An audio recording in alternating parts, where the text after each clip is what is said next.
On June 20th, 1987, in the mountains of Ararat, Turkey officially recognized the discovery of Noah's Ark. Located on a mountainside about 15 miles south of the volcanic Mount Ararat, the remains of the massive ship were dedicated during a special ceremony. Guest of honor was Ron Wyatt, due to his 10 years of research at the site.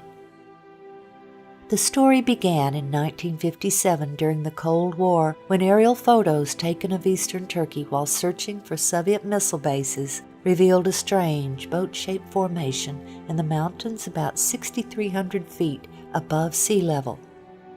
Life magazine reported on the story after an expedition from the United States went to the site in 1960.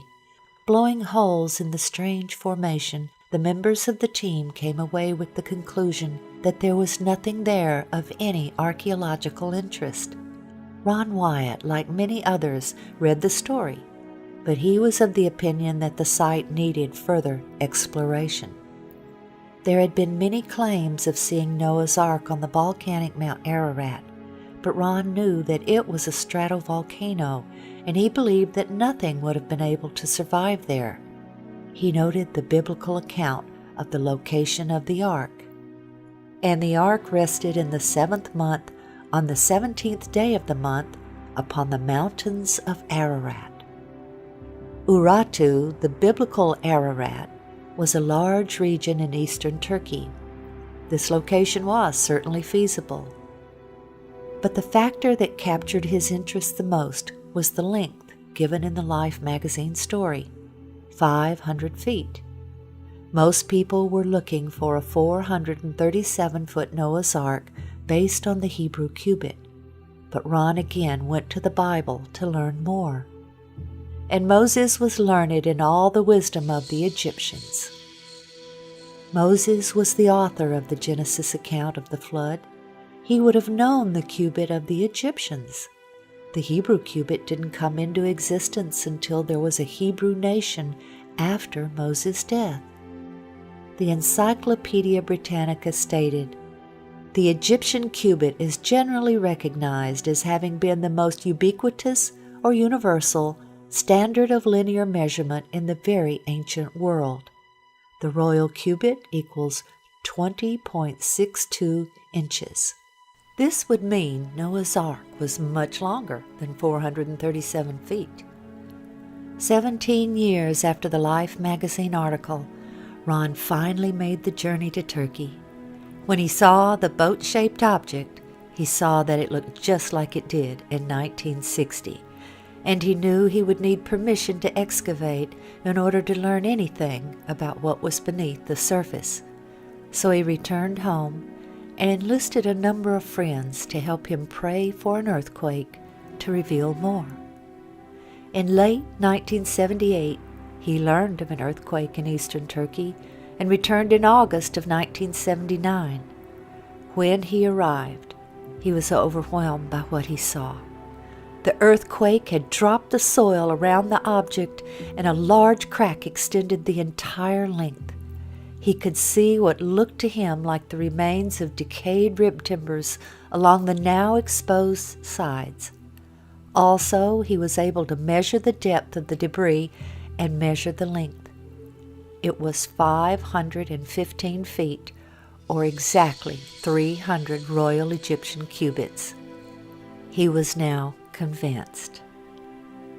He carefully combed the surface, looking for evidence that it was a shipwreck. He saw what he believed were petrified structures of an ancient ship whose deck had collapsed. He saw what looked like deck joists and deck support timbers. Of particular interest was the fact that the ship appeared to be impaled on a large outcropping of limestone. He concluded that this indicated that the ship had slid into the rock from another location. Before he made his first trip to Turkey, he had done an experiment in a nearby lake, building mountain configurations out of rocks and floating a boat model by them to see the reaction of the boat. He noted that a crescent shape caused the water to pull the boat into the crescent where the boat remained and gently floated. The present location did not fit with the results of that experiment, so Ron decided to examine the area above the boat shape. The site was in a moving mud flow, so he followed the mud flow up the mountainside. About 1.5 miles up, he found a crescent shape of mountains. He saw that the mud flow began up here.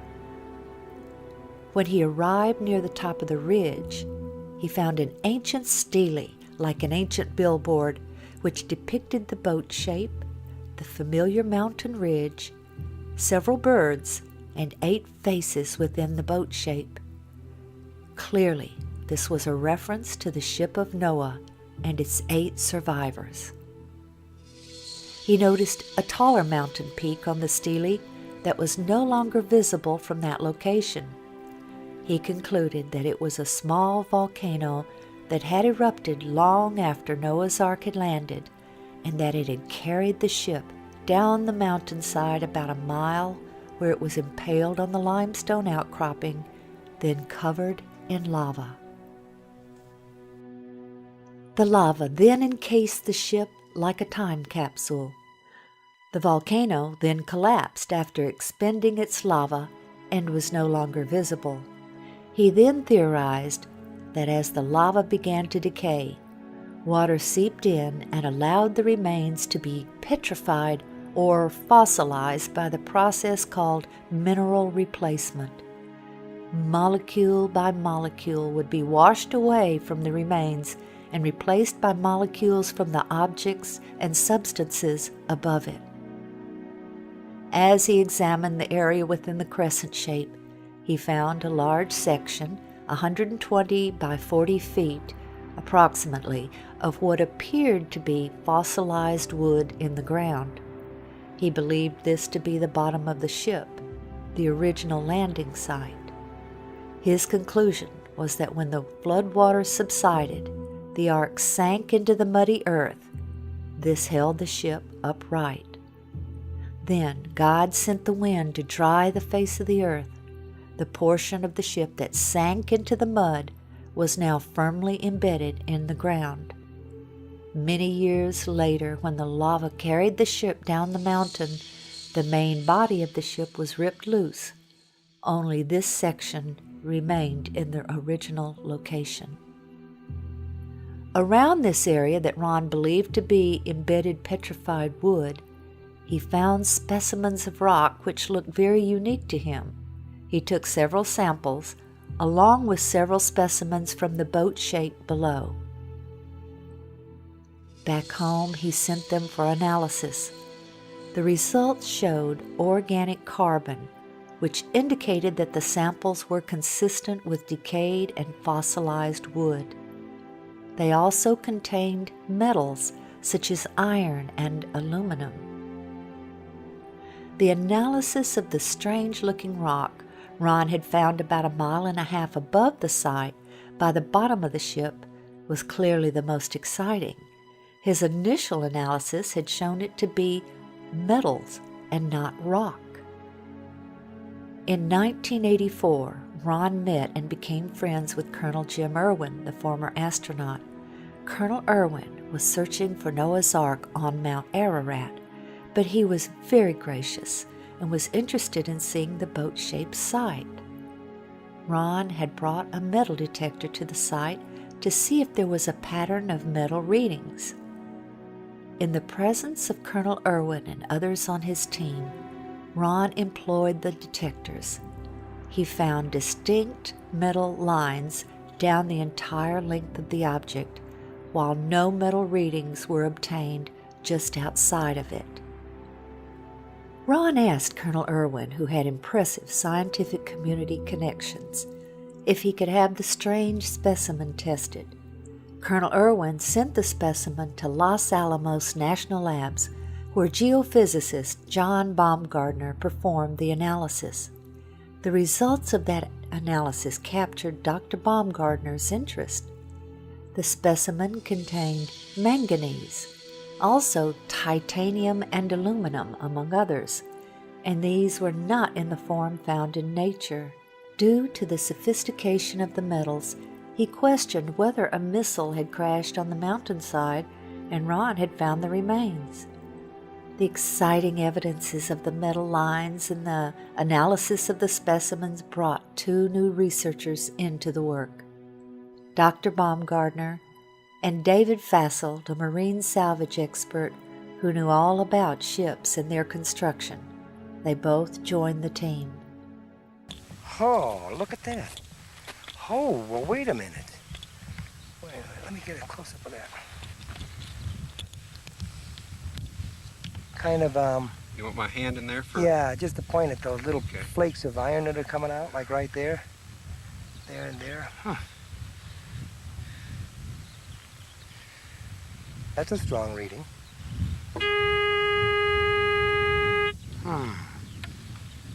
Well, I'd save those frames right there. okay. Keep walking.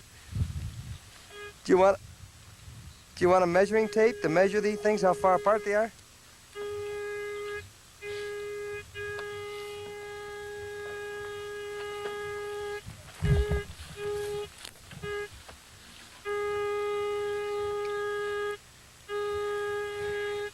John, as a scientist, might I take the liberty here to ask you, do you really honestly believe that you have been on the remains of Noah's Ark? I have no doubt in my mind. This has to be a man-made structure. It's full of metal. The metal has a regular pattern to it, and the size of the thing and the shape of the thing is such that it's almost certainly a large boat. Dr. Baumgartner and Ron scanned the entire site with 3 different types of metal detectors. Placing rocks at each metal reading, they then attached tapes to show the lines. This exciting evidence also attracted the interest of ABC's 2020. The boat-shaped site was first found and photographed by a Turkish army captain back in 1959. It was quickly explored and dismissed as a freak of nature. But Wyatt, an amateur archaeologist, rekindled interest in it a few years ago. He brought in Dave Fasselt, a marine salvage expert, to assess it. The Doomsday Mountain team brought in some high technology to explore the oldest legend of man. There's one. They began scanning their site with a molecular frequency generator. It's a device used by surgeons to pinpoint cancer tumors, and it's been used by Fasselt to locate underwater treasure. This time, the molecular frequency generator began to pick up a unique pattern of iron lines beneath the earth. Okay, bring that one up. They began placing ribbons along those lines. The finished shape, outlined by the ribbons, was that of a huge ship, the approximate length and width of Noah's Ark, as described in the Bible. The fascinating field of ribbons soon attracted higher academic interest. That looks like iron. Okay. Dr. John Baumgartner, a physicist with Los Alamos Laboratories, sent samples back to the lab for analysis and confirmed that the metal they were tracing with the ribbons was indeed iron. With the width and the length known, the only remaining question was depth. By locating the depth of the hull, they could determine if the boat-shaped object had the cargo capacity described in the biblical ark. To resolve this final issue, Wyatt and Fasselt brought geologist Tom Finner to Turkey with his company's heavy-duty subsurface radar equipment. Gear like this located the black box cockpit recorder on the floor of the frozen Potomac River after the Air Florida crash.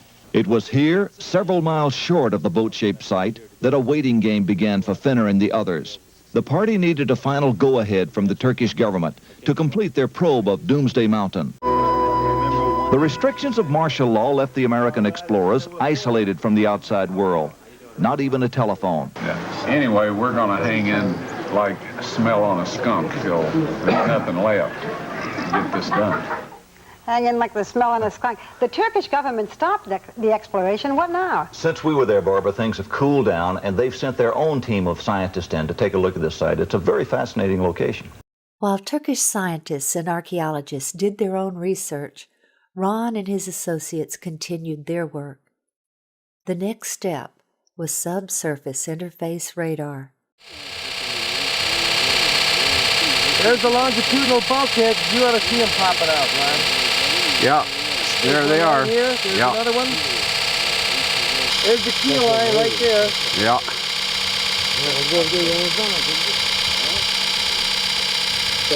Oh, Ron, the lines are there! The lines are there! Okay, we're gonna walk over, Yeah, let's walk. take a look. Leave it running so everybody knows that we're not cheating here, right? You got it, Toby. Okay, now, this is the west bulkhead. Okay, can you look through there and... All right, This is the west bulkhead. all right. That was over there. And he walked easterly. Here we start getting the longitudinal bulkheads. Here, here, here, here, here, here, here, here. Okay. Here. You see there how it shows up? All right. The initial scans were very impressive, showing internal structure consistent with bulkheads and rooms. But to be sure they were interpreting the data correctly, Ron took the scan printouts to Geophysical Survey Systems, the developer and manufacturer of the radar. This data does not represent natural geology. It's a man-made structure. These reflections are occurring very periodic, too periodic to be random natural type interface. There was no longer any doubt that this was the remains of something man-made. In late 1986, the Turks announced their decision. The ceremony was set for June 1987. During that ceremony, the governor asked Ron to demonstrate the radar on site for the journalists and military officials. When Ron showed them a readout that he said looked like an intact timber, the governor then instructed a soldier to dig right there. What emerged was this petrified section of fossilized hand-wrought timber. Sectioning showed it to be laminated wood, 5 layers of timber glued together with pitch, clearly visible oozing from the end. This fossilized specimen shows that rivets were used in its construction. Their analysis showed that they contained iron, titanium, and aluminum, among other things, very sophisticated alloys that would be resistant to water. Specimens falling out from the lower end of the ship, identified as slag by an expert in metallurgy, indicated to Ron that Noah filled the hull with slag material from his metal production of the fittings used to build the Ark. More complete radar scans revealed a ship, although damaged and collapsed in places, of very intelligent, modern design with a ramp system at the door which led to each level. In 1990, Ron performed what he called a mini excavation, where he took shovels and bent the blades into a giant razor. He and his associates then shaved off a very thin layer from one section, smoothing it to show the color difference between the structure members and the matrix.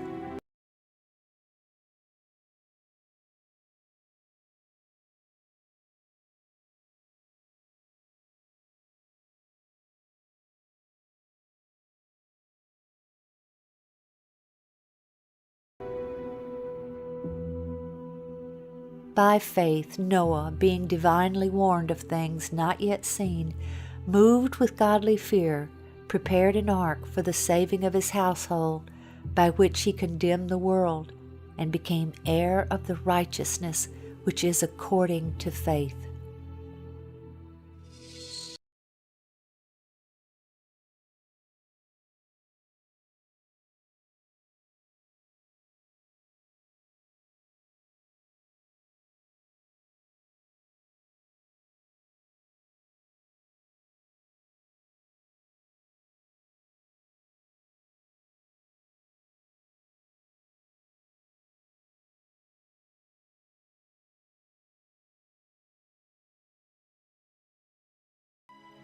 For as in the days before the flood, they were eating and drinking, marrying and giving in marriage, until the day that Noah entered the ark, and did not know until the flood came and took them, so also will the coming of the Son of Man be.